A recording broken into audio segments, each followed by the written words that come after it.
So my next guest says that we should all breathe a sigh of relief, that the dominant performance of Trump and the GOP removes tail risk of a contested election. I want to bring in MonetaryMacro.com CIO Joseph Wang. And Joe, so how much of this dominant performance is fueling today's rally?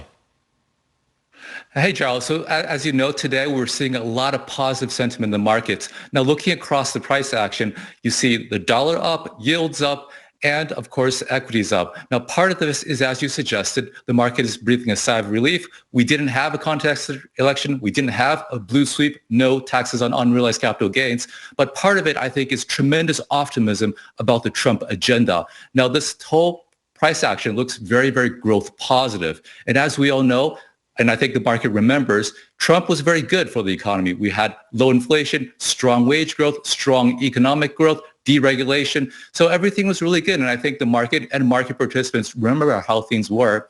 And seeing that President Trump had a crushing mandate, did very well in the election yesterday, I think the market is just pricing that optimism in. You know, I talk a lot about animal spirits being renewed. And we know a lot of businesses and households have been putting decisions on hold.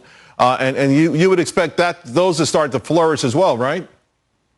Oh, absolutely. So I've been looking at a lot of business surveys, and over the past few months, a lot of businesses have been holding back on hiring, on investment, and they should. Obviously, this November was very consequential. We had two candidates with very different visions of the world. And so if you're a business, of course, you're going to kind of have to wait and see what happens. And now that we have that uncertainty over and we have this very positive business outcome with Trump winning, I think that we're going to see increased hiring, increased business investment, and we're going to find out, looking back, that poor economic data we saw, maybe it's just a soft patch and things are going to get better from here on. Well, you know, I've got to ask you, right, tomorrow we got the FOMC. How much will the shadow of a Trump-elect, right, that Trump is going to be the president, he has not had great things to say about Jay Powell and company, how much will that start to affect the Fed? I know they're professionals, but they're human also.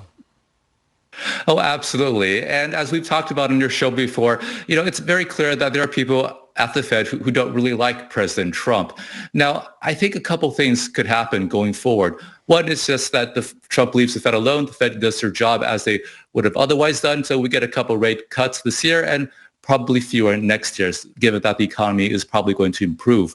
But with a Trump victory, though, and it looks like Trump may also carry Congress as well. Right. That gives President Trump a huge mandate that gives him the potential to maybe change the rules of the game. And so we're talking about a Fed who is basically a bunch of unelected people, maybe some of them somewhere from Dunning-Kruger as well. I don't know. But now that Trump has so much popular mandate, maybe he could have more influence over policy. I want to be clear, though. Go ahead. That's not necessarily bad. President Trump is an experienced businessman. Sure. He's managed huge empires. And so maybe having some input from the private sector or for someone who's experienced would not be bad for the Fed. I like how you got the Dunning-Kruger in there. Hey, Joe, thank you very much, my friend. Great stuff. All right. So, you know, last night.